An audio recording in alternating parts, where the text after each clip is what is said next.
me doing this great act for this woman, I came back online after the act and I spoke on things I was disappointed about. You feel me? I spoke on me being disappointed that the woman would take a favor that I'm doing that I didn't have to do that I probably shouldn't have did, and use an opportunity for her to look out for herself and not even her kids. Because I was only helping because of the kids. I wasn't helping because she a woman or a female. And I don't mean nothing to me. The kids is what made me feel like compelled to help. You feel me? So, point is, I think the way I handle it, I really don't, and I gotta do some more pondering in my own brain on how I handled it, how I came back and spoke about it online. That could be viewed as kind of messy in God's eyes. Like, hey, if you're gonna do a good deed unto another, do it. And mind you, I do deeds like this all the time, and I never speak on it. So it ain't like I'm just talking about it to speak on it. It just was the fact that I was just disappointed, and I felt like just like a opportunity to vent. But nevertheless, it seemed kind of woman, feminine. To when I look at it in hindsight, I'm kind of on the fence with it. It's like, did I do a bad deed? Nevertheless, though, my phone died in the middle of a stream, me talking about the situation, and freaking it wouldn't recharge. I couldn't get it to recharge. You feel me? Like I had to go through a whole bunch of craziness to get my phone on today. So it wouldn't recharge. And I was like, damn. So on top of this disappointment I felt, I was going through actual like, I don't know what the word I'm looking for would be, but it's like, damn, I done lost an iPhone in the process. You feel me? And of helping somebody. And I always tell people favors don't help you. Favors help the person you're helping. Nevertheless, though, man, I don't regret it. And the only reason I don't regret it, that's why I was beating myself up about it yesterday, because she had a newborn. If she would have had like 3 year olds with her, I'd have been like, all right, man, y'all gotta just, your mother is your mother. What's up, Lynn? Your mother is your mother. But the fact she had a newborn with her, and I felt that empathy, that's the reason for anybody just coming in and want to know what this subject is about, my phone was down yesterday because it got wet. And so I did a stream, and when it died, I couldn't recharge it. I just got it some percentage of a charge to charge again. So I'm still been in the process of trying to dry it out. And I was talking about favors don't help nobody except the one you helping. But I also was talking about the importance that if you go through something or you help somebody and it don't work out in your favor, you might not want to make the mistake I did yesterday, which is to get back online and talk about it, because I believe my phone not charging was God telling me, man, you could have handled that different. You could have been disappointed. You could have spoke around it. You could have made a story. Hey, man, listen, a woman should, you can get that kind of little politicking, but for me to do something for somebody and then get back online and dog them, even though I ain't mention her name or none of that, that was dead wrong for me, and God chastised me for that yesterday with my phone being down all day yesterday night and today. And so I just wanted to make that amends to say that I apologize to myself and anybody that might follow my channel, because I'm a better man than that. And I still did a great act, but I could have carried myself a little bit differently. That's all I want to say in that regard. As far as, let's get into the sports real quick. Man, glad that, well, first of all, do not let Ben Simmons back into the league, bro. I've said it once, I say it again. If Ben Simmons come back in the league, he need hourly pay and no direct deposit. Make him pick up his paper checks. If you let Ben Simmons back into the league, no hourly, I mean no like, don't give him no salary, hourly pay. Make him work. If you get Ben Simmons back in the league, if you can't do hourly pay, 10-day contract the whole year. 10 days at a time. Pay him 10 days at a time. That's how you keep a Ben Simmons. I don't know why more GMs don't do that, because then we'll be crying and say, oh, this so racist. They don't do other sports like that. But people mess it up like Ben Simmons. I don't give a damn if we do a $20 million, $30 million deal. We're gonna divide this $20 million 10 days at a time. 10 days at a time. So whatever that equates to in the calendar NBA season of out of 82 games, that's what we'll give you, that pay scale, but you got to play these games. Let's say you buck us on the game. Okay, cool. You don't get your next reel. It's kind of like Need for Speed when you got those checkpoints. The video game, for those who don't remember, They had a game called Need for Speed. They had another game called Cruising USA for all the youngsters. Point is, when you running out of time, your car gets slower. You gotta keep getting each checkpoint. The minute you don't hit the checkpoint, the race is over. Same thing with Ben Simmons. You want to keep some honesty and integrity. I don't think he should be in the league, period, because he done swindled enough. I think for Ben Simmons to have to come back, sort of like the IRS. IRS, let me tell you how the IRS play, which they play foul because you think about how our country getting screwed over. But this is how the league should do Ben Simmons. The IRS can owe you $20,000, and you can owe the IRS $2,000. The IRS will tell you, pay us your. It ain't no, we'll give you $18,000. No, fuck, nah, hell no. Nah. IRS say, give us the $2,000 before we give you the 20. You don't gotta tell me, but you ain't even like, what's your point? You trying to be like cynical or something? Like, what is your point? So anyway, go ahead and and then you can say a buy or something like you warranted me acknowledging you leaving. Outside of that, like, come on, what are you doing? So once again, though, that's how the league should do Ben Simmons. Give the money you stole and robbed back before you can make any more. Because you don't deserve not $9. I don't give a damn. Like, you had your first rookie contract, boom, cool. It wasn't no NILs maybe when you was in school. Too bad, too sad. But you robbed like for 3-4 contract, and I get it. GMs are stupid. Those GMs should have lost their jobs behind giving them those contracts because he been quit playing, especially in Brooklyn when he was just like, oh, that was killing me. He quit in Philly. He quit. They booed him up out of Philly. So for him to go and get a contract in Brooklyn, that show you Brooklyn is like I hate to say it, but Brooklyn is like the Mets. You know what I'm saying? Like, Brooklyn is just there in a great metropolitan area. Like, that's like the best market you could be in. Like, New York can technically fit 5 NBA teams inside of that market. Each borough can have a team. Some crowded, high density it is. I think New Jersey should get a team back because I like the New Jersey Nets. New Jersey Nets was balling, especially when they went back to back with Lawrence Frank and J Kidd and Kenyon Martin and that little squad they had. That was dope. But point is, man, I think Ben Simmons should be banned from the league. As far as LeBron trying to get to Miami, that's a beautiful move. That he should have been did that years ago. Could have added some rings to his finger. Because you telling me Jimmy Butler, Bam, and LeBron couldn't win a championship? Come on, man. That now you can't win one with Jimmy because Jimmy done got old. But freaking, you can't win one with Jimmy under that capacity. You can win a championship with Jimmy Butler, but it's not gonna be like he's your 2 guy or your 1 guy or nothing like that. He's gonna be a role player. He's a 3-and-D guy at this point. You can't expect him to run up the floor for 40 minutes and go ham like he was doing in that championship, that bubble championship, which he lost but played his heart out. 45 minutes, 44 minutes a game. It's only 48 minutes in a game. So I think that's a good call on LeBron half, but I believe he's going to get swayed back to Cleveland. I believe that's how it'll ultimately go. But I just think that LeBron would be a great fit in Miami.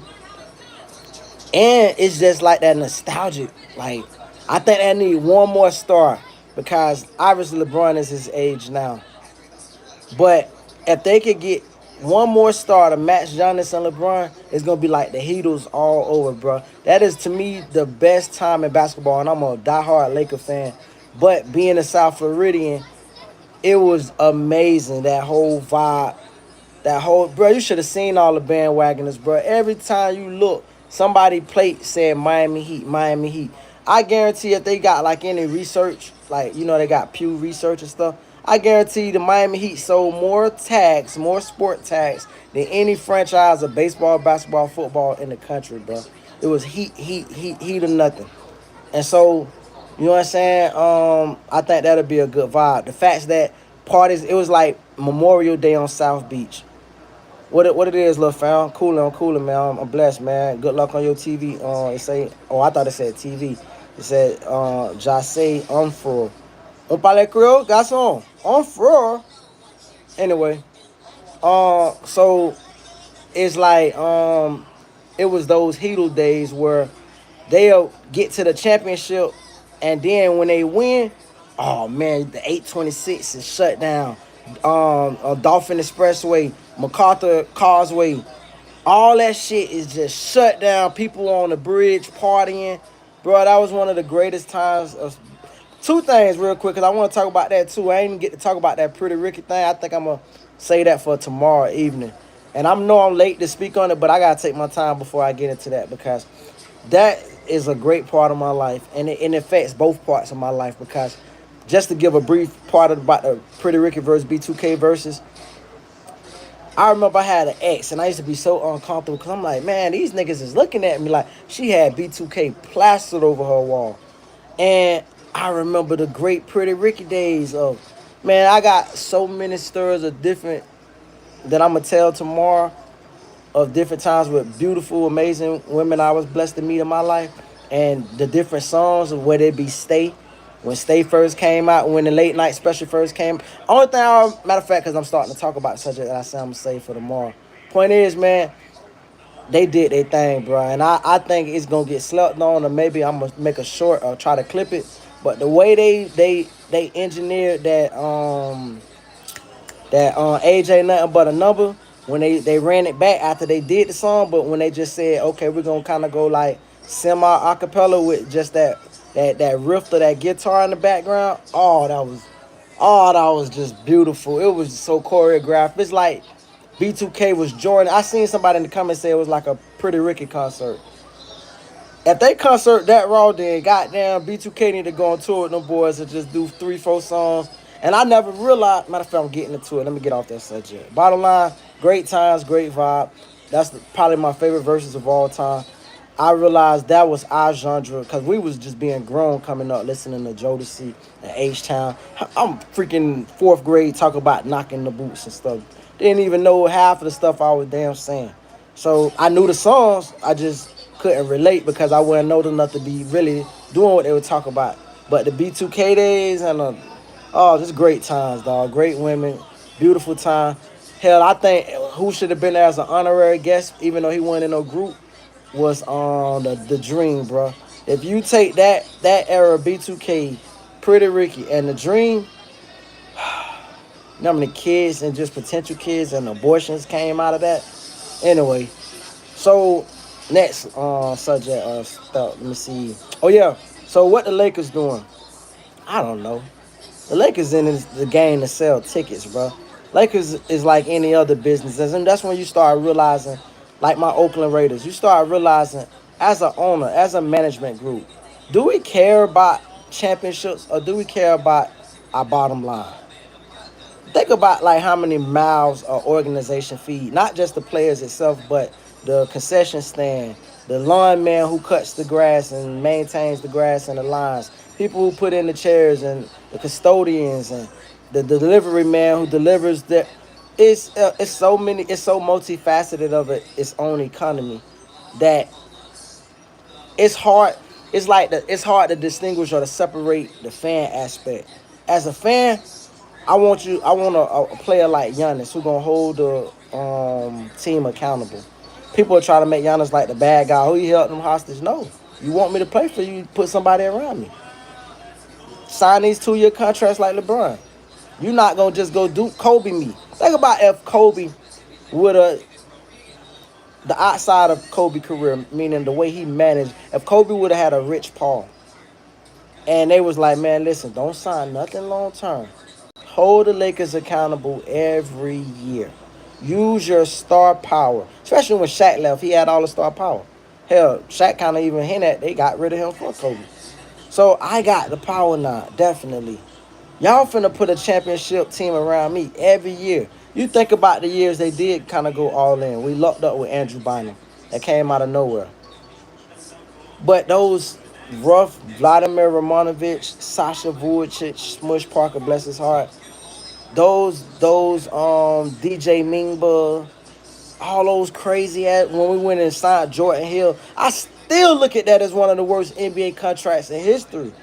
They went and got Jordan Hill from the Rockets for 10 per year. Call me old because I remember when a player getting 16.5 when them boys broke down 16.5 a piece. And that was a favor because they could have took 20. And you couldn't pay none of them no caliber of that talent nothing close to 20 in this modern era. So I say to give Jordan Hill 10 M's back then, way back then, for 2 years of just nothing. First of all, he wasn't that good to ever warrant it. That's how they used to disrespect Kobe. Kobe should have been like, man, listen, y'all better get this. This must be a sign and trade. Because what are you doing? So, yeah, all in all, bro, I'm cool with the Giannis approach. As a fan and as an older man, now that I'm getting older, I'm learning to separate just the fanatics. Because a fan short for fanatic. So, fanaticism, I'm learning to separate both of it and just look at the economy of it. Appreciate the light. I'm learning to just look at the economy of the mouths that it feed. And so I don't take like when organizations do like things, I don't question it as deep as I would. So when the Lakers choose, hey, we're gonna retain Austin Reeves, we're gonna have Luka choose or what he want to do, this and that. Luka might step in 2 3 years. I'm gonna just look at the business side because they always say follow the money. And when you look at the business side, jersey sales. If you got even with Bronny, if you get out your feelings, talking to myself, and say, okay, if LeBron leave, why would the Lakers keep LeBron? Easy. Jersey sales. He sell better than your favorite players, most of them. He could probably easily be in the top 25 each year, just off of whatever aura. So if I'm keeping him, if I understand his jersey sales, I don't. Hey, bro, you play your little what, 20 games, 30 games a year, 20 minutes, 10 minutes here and there. That's cool. Where you think LeBron going? Like I said, bro, his best fit. I don't think he teaming up with Steph. I'm gonna tell you why. It's a good talk. It sounds good. It sounds kind of like I said it, like one of those movies where all the old celebrities get together and they make one final push. Like I forgot what movie with all the stuff, like John Claude Van Damme, Arnold Schwarzenegger, Cloud Dundren, Loft Dundren, or whatever his name is. They did a movie where it's just like an action pack with all these old guys. You would think that with their greatness, because Steph is my personal GOAT, you would think that, man, that's a good move and nobody gonna chastise him like the 18, right? The 18. You would think like nobody gonna chastise him because he's older now. It ain't like prime KD going to a prime Steph. This is even if KD came and joined. I'm sitting there. If I'm LeBron, hey man, KD, you know nobody knows how to get from under a team better than KD. Like most people's like that with KD talents, they say untradeable. You can't. Organization refuses to trade them, but yet KD when he's ready to go, think about how many teams. OKC, Houston. Did he go to Houston? It felt like he played for Houston. He played for Houston. I can't even keep up. OKC, Houston, Golden State, Brooklyn, Phoenix. That's 5 teams for. When you seen a player with over 30,000 points, and I'll wait on this, play for 5 teams. Hell, even 3 really. Let's look at the players over 30,000 just off the top of my head. AI, he played for 2 teams, Denver and Philly. Kobe, 1 team. Kareem Abdul-Jabbar, original scoring champion, 1 team. Michael Jordan, 2 teams, but technically 1 team. Who else is over 30,000 points? James Harden's gonna get there if he's not already there. So James Harden will be the exception. It'd be like these new school guys. But any traditional over 30,000 points guy, a team would not let them go. You got to give up the house to get them. So, that's what I'm saying. Like, KD know how to get the hell from on when it's time for him or when he want to get on. So, KD could come back to OKC not OKC, but Golden State without all of the hype and all of the critics. Because they're going to be like, all right, look at the old A team getting together. And a team with LeBron, Steph, and KD, as much as I love Steph gave it his all that last little run they did with, what's the little buddy name who got punched? Lil Fam. And Lil Fam was just balling out his mind. Damn, Draymond punched the talent out of him. What's up, babe? Okay, finish what you're doing then. Let me see how it come out. So, all in all, bro, I say that to say, freaking no matter what team they put together, bro, nobody's gonna say, man, they're paid to be automatic championship because they're older now. So I think that'll be dope. But like I said, ultimately to answer your question, LeBron going to Cleveland because Cleveland still got the core that he could win with. I almost, far be it for me to be a conspiracy theorist, but it felt like, I don't want to say it, but I'm gonna just say hypothetical. Forget saying what it felt like. Let's just say Cleveland saw who was coming out the West, the Spurs or OKC. More than likely, OKC was gonna come out. We thought OKC was gonna come out. Cleveland knew we're not beating OKC. So 1, 2, 3 Cancun. They laid the hell down, and it's for two reasons. One, let's just go home because, like, what are we doing? Like an extra to them kind of guys. Like, well, I don't know how much they get paid per round. But somebody tell me in the chat if y'all know the numbers. What it's like 100. It's not like playoff money. Is not like game check money. Game check money, whatever your contract is, what your contract is. If you get 400,000 a game, that's what it is. Playoff is like 15,000 a round or 100,000 a round or something like that. Them niggas, why you think they play so hard in the new middle of the season tournament that they be doing for $1 million? Them niggas play harder. If you look at the last 2-3 years when they had that mid-season tournament, whatever they call it, for some money, them niggas go ham because players, and you hear the big ballers on the team be like, man, I'm just happy for the young guys. Because you know you niggas don't eat like this. So it really takes a dog that like, I ain't gonna lie, that nobody can't take LeBron love for the game because all his money came through the regular season. It ain't like, you look at his numbers, two things about the playoffs. Your playoff numbers don't count for your career totals as far as like points, steals, rebounds, statistical. So it don't go to that.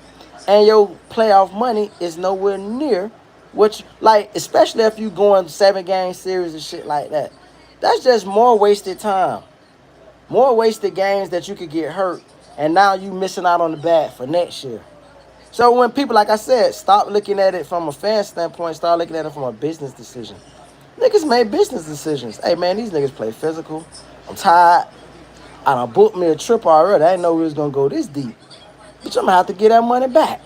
I got some things I got to handle. It's all type of economical things going on in players' lives beyond basketball. And we want them to put basketball first because that's what pays them and make them. But at the same time, we got to understand that these business choices they be making. My only gripe that it'll take me a long time to get over, which I'll never understand, they got this little thing, two things real quick. The way they be dissing the media, like people and shit, like they like. Don't you understand, bro? If no cameras and lights is waiting after the game for you to talk, that means nobody cares about it. You should be happy.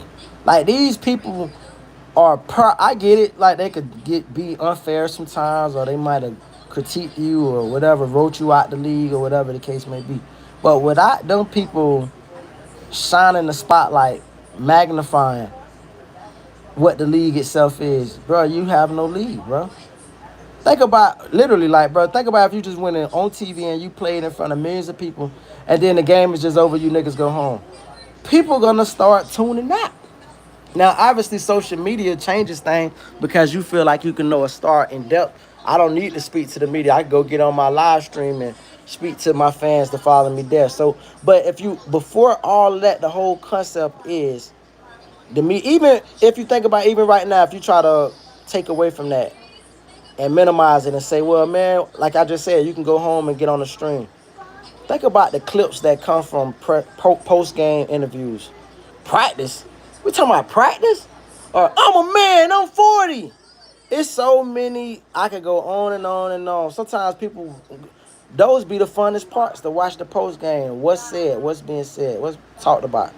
So, I think, to me, bro, I just don't like to see the people that's prepping you up, because if you take an ESPN away, or you take a Fox Sports Network away, you take an NBC Sports away, ain't nobody coming.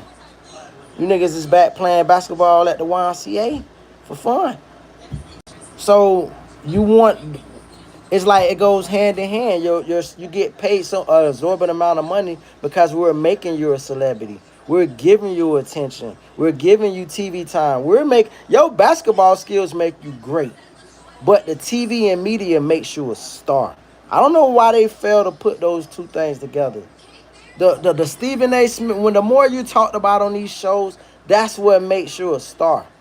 Cause there are nerds, sports nerds, who just don't like the whole thing of the game. I get sleepy watching games. I ain't gonna even lie. It could be the best teams playing.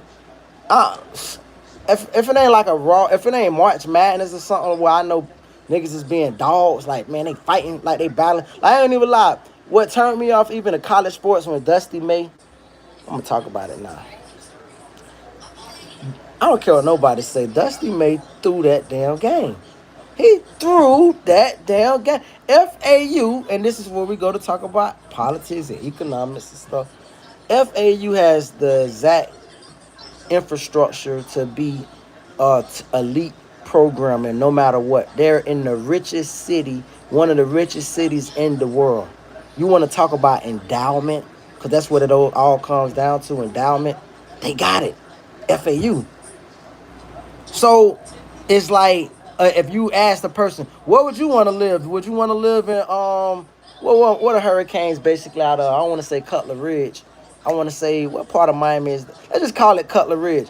Hey, would you rather live in Cutler Ridge or would you rather live in Boca Raton? Bitch, give me Boca 1,000 times out of 1,000 times. So it's like I say that to say, but they don't got that enrollment. They don't have that fan base just yet. And so it was almost like, hey, man, it's too early for y'all to win. It's sort of like George Mason. Now, George Mason, that was a Cinderella run with some ballers. They legit lost that game to a better team. Dusty made refusal to put his big man in that, I think the Chico dude named Rosario or whatever his name was. He refused to put him in. He been dominating the whole game. You got this wrapped up in 3 minutes. Just don't F it up. It's almost like some Spurs coaching types. Bro, get investigated. But look at Dusty May's career since then. Immediately that following season, if not the season after that, he goes to a D1, well, Florida FAU is a D1 program, but he goes to a Power 5 conference. Well, I think Michigan or something. It's one of the what? And when we just talking about that word endowment, one of the top 10 most endowed schools in college, he goes there. Within 2 to 3 years, he's an NBA coach. The trajectory shot up. You think about the rest of those kids' lives who ain't never gonna play in the league. And one thing they was gonna have they had to hang on was, I was a college champion, son. We was the most biggest underdogs ever to do it. We did it. But your coach said, it's about me. It's the me show. That's why, I'm over the so that's to finish up this sports talk, because I'm about tired of talking sports, and I'm about to lay my behind down. I'm glad I got my phone charged. I was just going through it. This is what I'll lastly say, and get the daddy mode, because my baby want me to build something with him, so we're gonna put that together too. Bottom line is, LeBron, happy trails. Lakers is not gonna ball. If you're expecting the Lakers to ball and win a championship, forget about it. But if you're looking for like some good times as a Laker fan, a fun kind of way of like maybe they could play like I would, and me just being an optimistic type of person, I would hope the Lakers could play like, who I would say, Riddick, what his name is, Reddick, whatever the coach name is, used to play for Duke. I would hope JJ Reddick, I would like to see go talk to Greg Pop and ask, how was those Spurs teams so surgical? Especially like the Steven Jackson days, the Kawhi Leonard early days, where they'll come down the floor and the damn ball never touches the floor. That's the most beautiful basketball I ever seen outside of the triangle offense. I made a. Look at my baby made. I made a rank for my friend. I mean. You mean what, babe? A rank. A ring? for Let me see, the boo. finger. For the finger for my friend. Oh. It's not for you. It's for my friend. Okay, well, okay. I just wanted to look at it for your friend. This is a beautiful ring. I like it. I could even actually use it if you made it bigger. It could be an earring, and it can hang around the ear, babe. Like on something like this. Hold on. I don't want to mess up your ring for your friend. But look, I made it an earring. That's a dope earring, y'all. Dope earring. So bomb. All in all, bro, my take is, yeah, I don't got no more takes. I'm done. I'm out. I'm happy to have my phone back on. The main thing of me starting the stream was to say, because I felt bad about the way the last stream ended because I talked my crap and then I couldn't get my phone charged. And I said, this is God. This is clearly, there's nothing more prevalent. This is God saying, hey, you shouldn't talk all that crap. You did a good favor. More blessings to come. But pride is never a good thing. So anyway, love, man. Y'all